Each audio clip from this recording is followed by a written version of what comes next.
Hello, everybody. I'm here today with Michael Davis. He's the founder and owner of Lifestyle Improvement Solutions.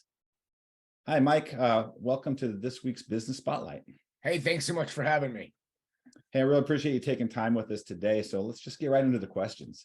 Okay. So tell me a little bit about your business. Okay. So we do a couple of primary things, but I think what you're looking for is I help people save money on their everyday household expenses, be it through deals where they get better value, or by sitting down with somebody, helping with a budget, right? I do a little bit of all of that, but primarily my focus is helping families save money on their household expenses. Excellent. So how long have you been doing this in this business? So this particular evolution, about 4 years now, actually, I think 4 years next week, as a matter of fact, that I've been doing this particular piece of what I do. Yeah. How'd you get started in this in this particular, industry? So even when I was active duty, way back when, one of the things that I've always loved is people, right? I've always been a people person. So I think originally I started getting into business for myself as a way, just because I love people. So I loved finding ways to add value to people. And I did that in multiple ways. I was in the fitness and nutrition industry for many years. I too was in the coaching industry for years. And then about 4 years ago, my wife and I, we said, we still want to help people, right? But where do people really need help? And so we kind of shifted what we did, as opposed to, trying to find a niche, right? And niches are great, right? But for me, it was more about, how do we find a way that helps more people, right? Gives more value to more people. So that's kind of where we got into and household stuff makes sense, right? Because it's stuff we all use. Every single person I talk to brushes their teeth, washes their clothes, right? So. Yeah. Okay, awesome. So, who do you serve? Really, who's your best customer? And we call this our target audience. Yeah. So for me, honestly, because it is so versatile, what I'm looking for is people that are looking for value, right? People that are looking for quality.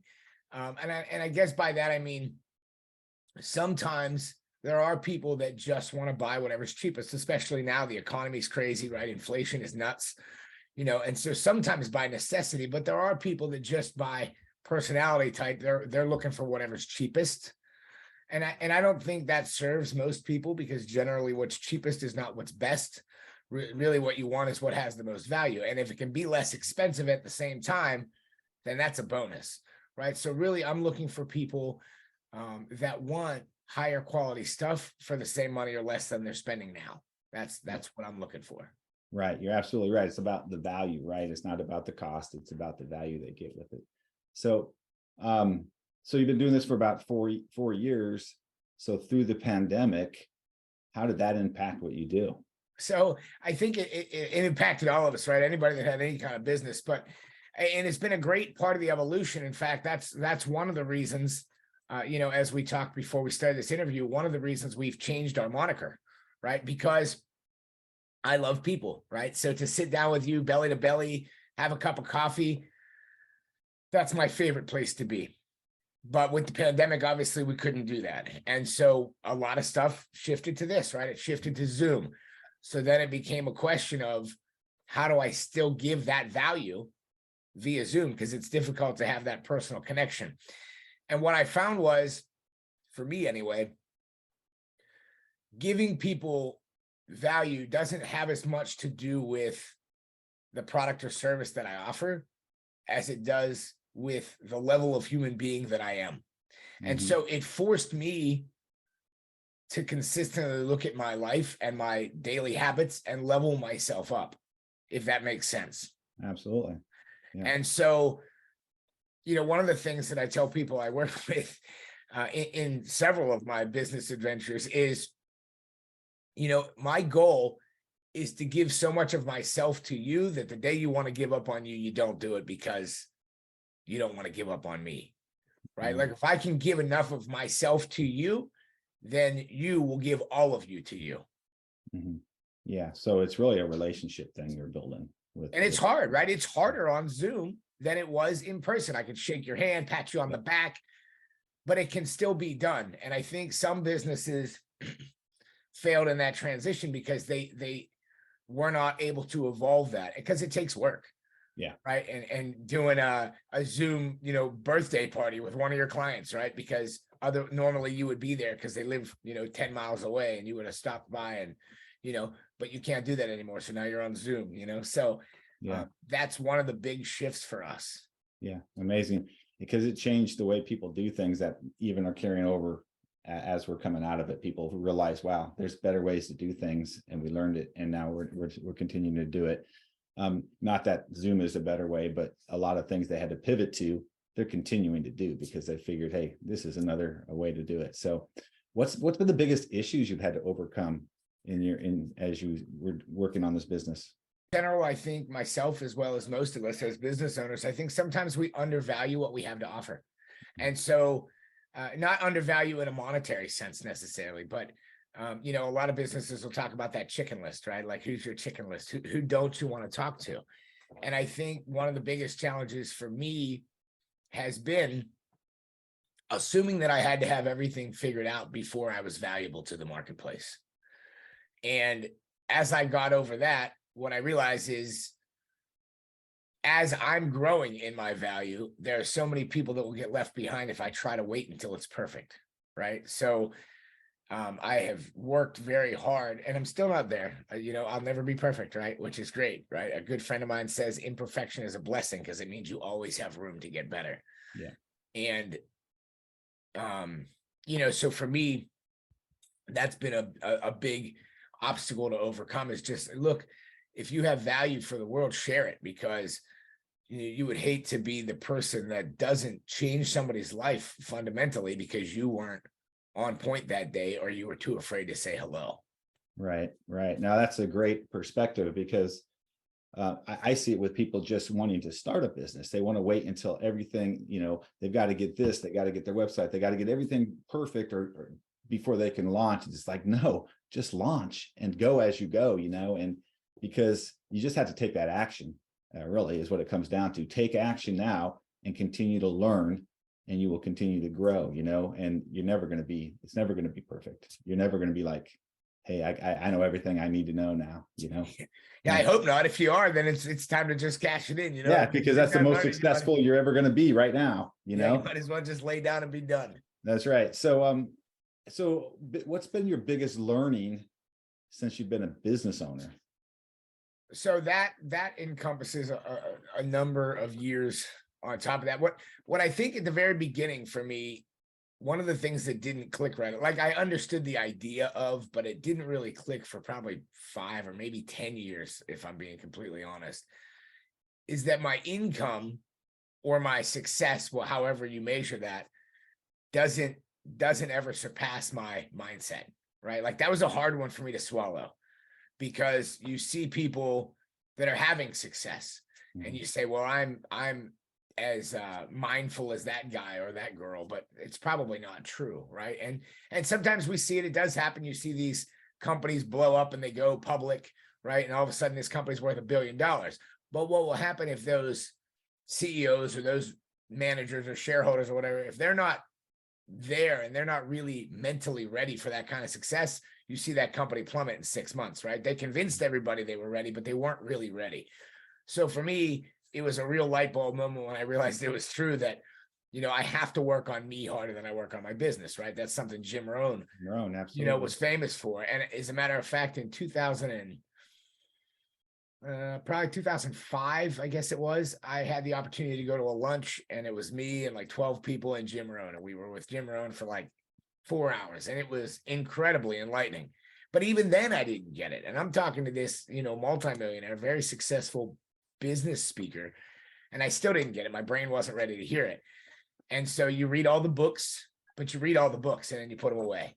And so it doesn't matter which one of those books it is, I found, all of a sudden, if I take action and I do one thing out of one of these books, I'm further ahead than I was, for the last 5 years. And all of a sudden your income increases, or your influence, oftentimes that's kind of how I measure my success at this point in my life, is it's about my impact. You know, right. it's about the influence I can have on somebody in a positive way. Yeah, I mean, wow. That's you said a lot right there, because it's about, so saying it in a different way. If you're not capable of achieving the success you want to achieve right now, because you haven't learned what you need to learn to get there. Because if you had already, you'd have that success, right? And so that's just that constant learning thing you have to do. And a lot of people don't understand that you have to constantly learn and grow. And I honestly believe it's more than I believe it's more than constant learning, because I know a lot of really good learners that are broke. I really think the application part is what most people are missing. Well, you're absolutely right too, because we had a speaker at a global conference, and it was a great quote, and he said, because so many people that they'll say, well, I read a book a week, or I read this, and they're listening to it 2 times the speed on their headphones while they're doing other things, right? So they're really, what are they getting from it, and what are they applying, what action are they taking? So reading books is the entrepreneur's procrastination. Absolutely. Because they're just doing it. They think they're doing good, but they're not really doing anything, right? And sometimes I think they're not even thinking they're doing good. It's almost like the entrepreneur's version of keeping up with the Joneses. Yeah, exactly. So your buddies think you're well read. But what does Right. that mean? Like if you took half of the things, if you applied 1 book a year, you would be more successful than reading 50 books a year. Absolutely. So and I'm speaking about me too, please. I don't have it all figured out. I'm always working too, so please don't. No, and we never will, right? So, but what have you learned about yourself during this journey? I think I have historically been, I think it comes back to value. It's an empowering thing when you finally recognize that you have real value to the world, not perceived value or like what I have to sell you is worth X number of dollars, but actual value. And when you are constantly working on yourself, when you have discipline in your life, in your habits, in your word, keeping your word, right? Mm-hmm. You become an impactful human being. And I think for me, right now, one of the things that I'm almost struggling with is that I have some goals that I haven't pulled back out for myself, because I realize that the man I have become, if I pull it out and say I'm going to do it, then I have to achieve it. Like I am to the point that if I set a goal, I have the discipline that I follow through every time. And so I even have some goals that are scary to me because I've become that disciplined human being. And it was a very insightful day the day that I realized that I did have a positive impact on people, or an impact on people. And now I need to intentionally make sure that's a positive impact. Yeah. Which goes along with, I see these people. Matter of fact, this just happened to me yesterday. There was a woman driving by with a magnet on her car, right? One of the big network marketing companies. I'm not going to name it. And she was flipping people off in traffic, right? And she's, throwing a cigarette butt out the window. And like, that's the wrong impact. And not only should you not be that human, but there are people, women probably, that may have considered joining that company. And even if they didn't make money, they would have been empowered and they would have learned things. And now they won't, because this woman showed up the way she did today. Yeah. Oh man, so it's going on. Absolutely. Our impact being infinite, is something that I've recently really come to terms with, and it's daunting and exciting. Yeah. And you mentioned goals that scare you. I mean, your goals should scare you. Absolutely. They should excite you and scare you, because if they don't, they're probably not big enough. Right. Absolutely. Well, what does the future look like, for lifestyle improvement solutions in the future? And what do you see as some of the main challenges as you move forward? So I think, we've got a couple of things. And one of the things that, through this COVID process, I've realized, again, like I said, that me becoming a better human being impacts all these things more than me becoming a better sales guy or a better business guy. Because if I work to become a better human being every day, then I become a better husband. I become a better dad. I become a better business person, right? Because none of the other stuff doesn't matter, right? If your wife and your kids don't get to see you, or they can't stand you, right? So that's, the business success, right? There's a couple of pillars, right?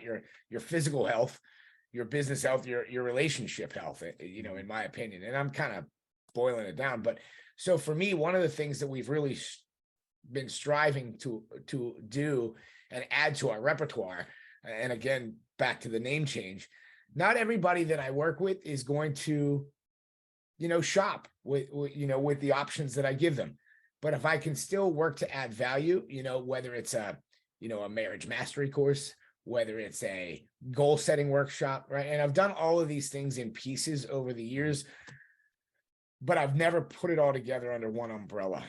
And so I am excited to do that. Like, I'm excited to get back into, like, I love teaching about the human brain. I love, you know, the reticular activating system and all the different things that come along with that. And like, I love that stuff. I love teaching people how to be more patient with their spouse when they had a crappy day.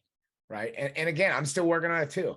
You know, and sometimes my wife will say, hey, aren't you the guy that's teaching somebody not to do this? I said, yes, ma'am. Thank you for the feedback. Right.